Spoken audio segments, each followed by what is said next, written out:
السلام عليكم. ازيكم عاملين ايه؟ يا رب تكونوا بخير.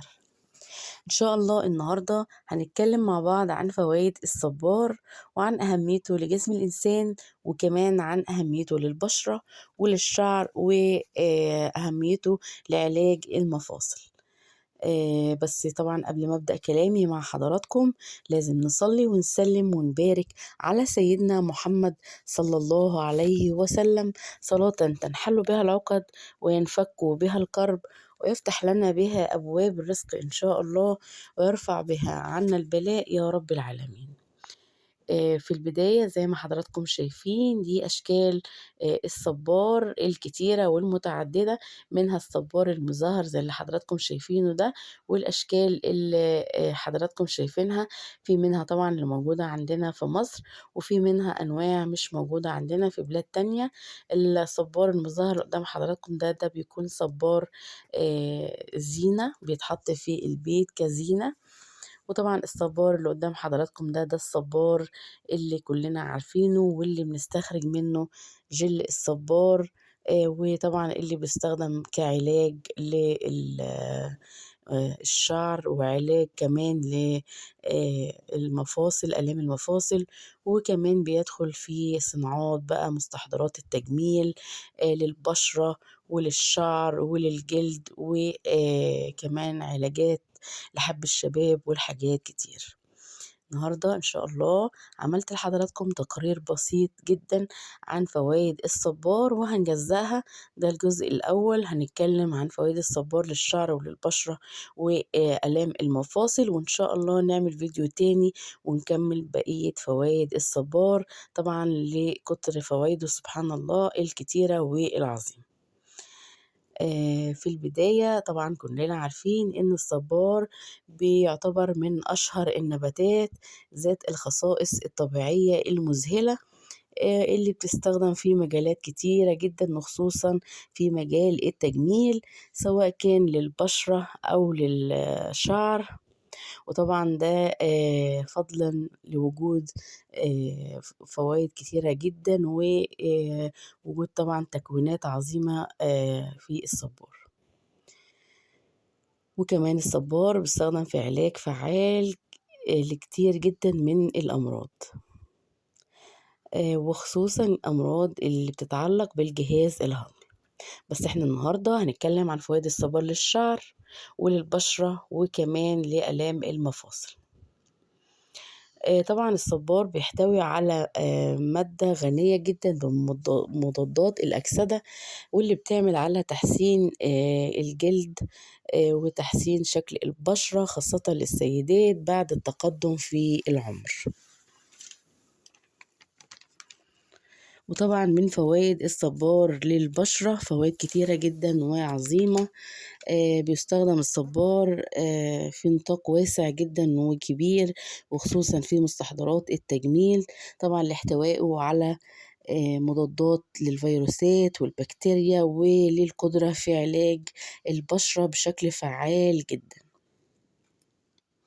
ومن أهم فوائد الصبار للبشرة طبعا بيعمل على ترطيب البشرة الجافة، ودون أن يترك ملمسها دهنيا، يعني بيرطبها وبس ما بيخليش ملمسها دهني، بس بيخلي الملمس ناعم جدا وجميل. وكمان ليه دور فعال في علاج حروق الشمس، لأن الصبار أثبتت الأبحاث إنه بيعتبر من أفضل العلاج لحروق الشمس بالنسبة للناس اللي بشرتها بتتأثر بأشعة الشمس. وبيعمل الصبار على محاربة الشيخوخة، لأنه بيحتوي على مضادات أكسدة طبعا بتشمل فيتامين سي وفيتامين إي، وكلاهما طبعا بيحافظوا على البشرة وعلى ترطيبها. وكمان الصبار بيعمل على الوقاية من حب الشباب، لاحتوائه طبعا على خصائص كتيرة جدا ومضادات التهابات بتساعد في محاربة البكتيريا اللي بتكون مسببة لحب الشباب. وكمان بيعمل الصبار على حماية البشرة والجلد من علامات تقدم السن أو تمدد الجلد، أو بمعنى تاني الترهلات اللي بتظهر في البشرة طبعا عند تقدم السن وخصوصا للسيدات.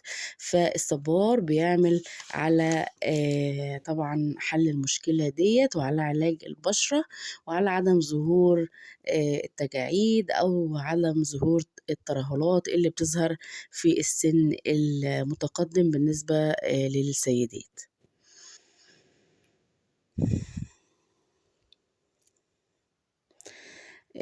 ويتميز طبعًا الصبار بإنه رخيص التمن، وإنه موجود في أماكن كتيرة جدًا وفي أي وقت لو حابة إنِّك تشتريه وتتعاملي معاه.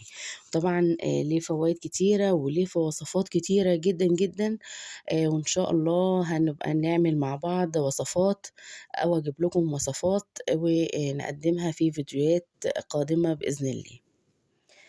برضه من أهمية الصبار طبعًا إنه مهم جدًا في علاج الشعر، وبيستخدم مش بس لعلاج الشعر بقى فوايد كتيرة جدًا للشعر كلنا عارفينها. بيعمل على ترطيب الشعر الجاف، وبيعمل على التخلُّص من القشرة، وكمان بيستخدموه لفرد الشعر بالنسبة للناس اللي شعرها بيكون مجعد. زي ما حضراتكم شايفين بياخدوا الجل بتاع الصبار ده وبيعملوا منه وصفات كتيرة جدا جدا، لأنه بيعمل على نمو الشعر وتكثيف الشعر وبيعالج من تساقط الشعر. فسبحان الله فوائده كتيرة جدا وعظيمة. ومش بس كده لأ، وكمان بيستخدم الصبار في علاج التهاب المفاصل، طبعًا لإن الصبار بيحتوي على خلايا نباتية نشطة بتحتوي على أكثر من 75 مكون نشط من الفيتامينات والأنزيمات والمعادن والأحماض الدهنية وكمان الأحماض الأمينية.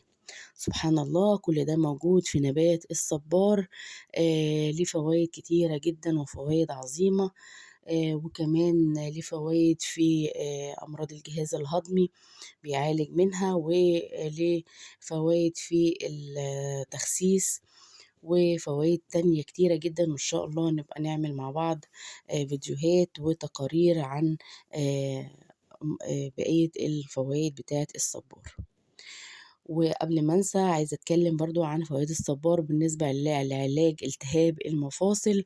بيمنع طبعًا من التهاب المفاصل وبيخفف الآلام عند استخدامه طبعًا كدهان، أو استخدامه مثلًا عن طريق الفم، وده طبعًا بتكون داخل فيه أدوية طبعًا لاحتوائه على مركبات مضادة للالتهابات.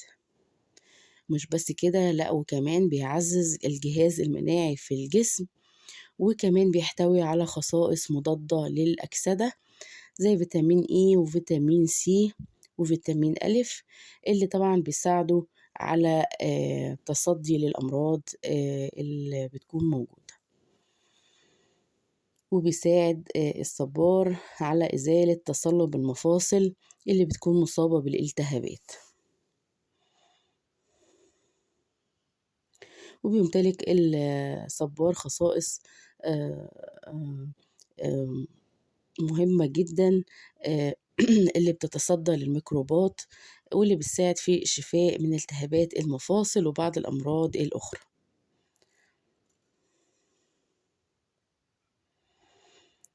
آآ طبعًا زي ما حضراتكم شايفين دي صور لأنواع الصبار، وده الجل اللي بيكون موجود في ثمرة الصبار اللي كلنا عارفينه واللي بنستخدمه.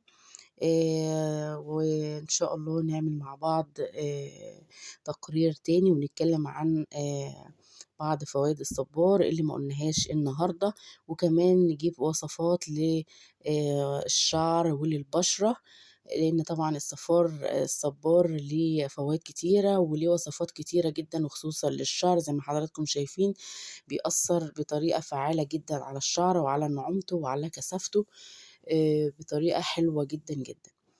إن شاء الله نكمل في فيديو تاني، وأتمنى فيديو النهاردة يكون أفادكم، وإن أكون ضيفة خفيفة عليكم. ويا ريت لو أول مرة تشوفوا قناتي ومش مشتركين معايا في القناة، فضلا وليس أمر، تشتركوا معانا في القناة وتفعلوا زر الجرس الكل عشان يوصلكم كل جديد أنا بقدمه. شكرا والسلام عليكم.